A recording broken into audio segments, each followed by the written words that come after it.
গত সেপ্টেম্বরে ২৭ তারিখ আমরা লাস্ট স্কুল কইরা ছুটি দিয়ে গেছি অক্টোবর ৮ তারিখ অবধি। তো যথারীতি তো ছুটি আমরা কভার করলাম। তারপর আমরা আবার ডিউটি আবার ৯ তারিখ থেকে শুরু। ৯ তারিখে আমরা সকালবেলায় করলাম। সকালে আয়া দেখলাম সব কিছু খুললাম। এরপরে ক্লাসরুম খুললাম। খুলতেই দেখি যে এটা ভাঙা, তালা ভাঙা। ওই লকারটা আছে না, এটা ভাঙা। তারপরে উপর দিকে চাইলাম কি হইলো, এমন হইলো কি লিগা। উপর দিকে চাই দিকে ৩টা ফ্যান নাই, ৩টা সিলিং ফ্যান নাই।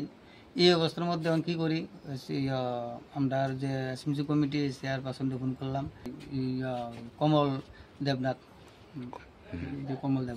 এরপরে ওই দোকানে দিয়ে গেলাম, দোকানে একটু জানাইলাম যে এই অবস্থা।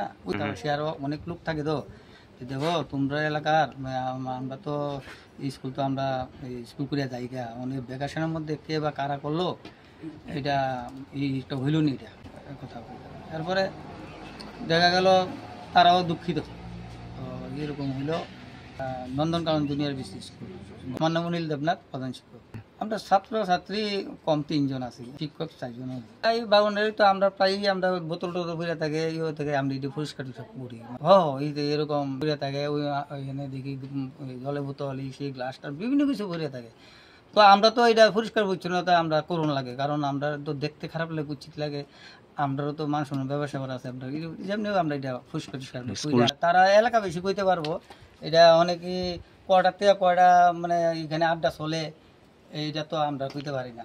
পুলিশ আইছে, পুলিশ ইনকোয়ারি করছে। আমরা গতকালকে আমরা জিডি এন্ট্রি করছি, সঙ্গে সঙ্গে আইলইলে তখন তো আমরা প্রায় 1:30-2টা বেজে থাকা 10টার দিকে হয়তো আয় বসে।